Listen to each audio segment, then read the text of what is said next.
is your stance on the EU in-out referendum? I don't think that we need one. I don't think we need an in-out referendum. I think that gives a lot of instability to businesses, and I think the thing businesses most want is some sort of stability. They need to know what's coming up in the future.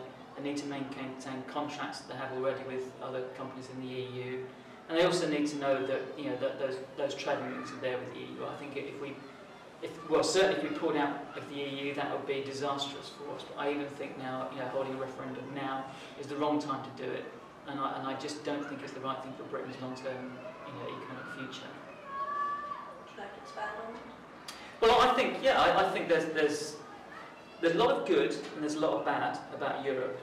It's not perfect, and I know that I don't think the European Union should dictate to countries, for instance, on their economic agenda. So they shouldn't dictate damaging austerity to other countries either. So I do think there's a bit too much power when it comes to economics, and I think that needs to be loosened a bit. But there are also some very, very good things that the European Union does on workers' rights, on the Working Time Directive. That's a very good move on lots of health and safety measures are really, really good and benefiting British workers. And I also think the European Court of Human Rights is an excellent model. Why should we not all have the same basic human rights across Europe? In fact, I'd like to see that model spread out to the world. So why shouldn't we all have global basic level of human rights that we can all agree to? I don't see what the problem with that. I know the Tories and UKIP most certainly wants to pull out of the European Court of Human Rights. I don't think we should be degraded as a second-rate country in that way. So there are things I would improve in Europe, but I think there's things that Europe does very, very well. But on balance, I think we're better off in. The EU is a very complicated question for us, especially. So we don't support the EU bureaucracy as it stands now.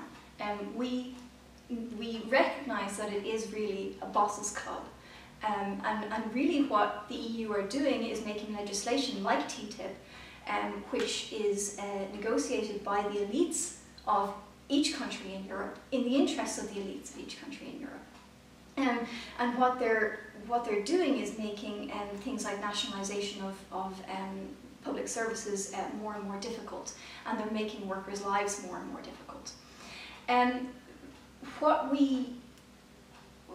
The problem that we have is that we couldn't support an exit from the EU based on immigration. So the kind of referendum that the Conservatives would put forward, or the kind of referendum that UKIP would put forward on the basis of curbing immigration and on the basis of racist immigration controls, where they don't want people not born in this country to come over and work here, we couldn't support that. And so whether we would support an in-out referendum, whether we would say that we wanted to leave the EU or we wanted to stay in, it would really depend on the wording of that of the referendum, the question itself, and on the motivations of the parties who put it forward. EU in-out referendum, we think there should be a referendum. We believe in democracy and people will have the right to have their say, and clearly there is a big call for a referendum, so absolutely, why not? We trust people to make the right decision.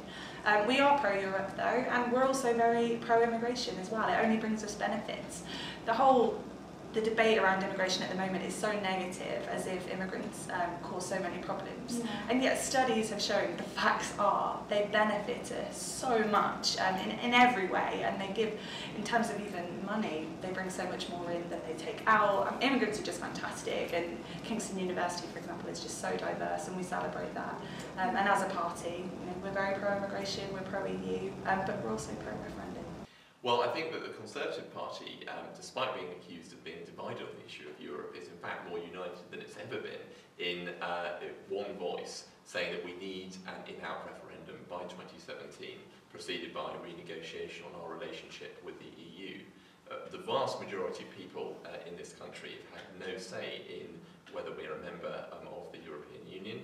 The last referendum on the subject was in 1975, and so in that period, a huge number of powers have been centralised to Brussels, creating a democratic deficit here in the UK. So giving people a say, in my view, is absolutely critical. And I will decide how I'm going to vote personally. Of course, my vote will be no more weighted than anyone else's, based on what renegotiation David Cameron as Prime Minister is able to bring. And we're the only party that's actually proposing to take positive action on Europe and to actually give people a say, and say in a referendum.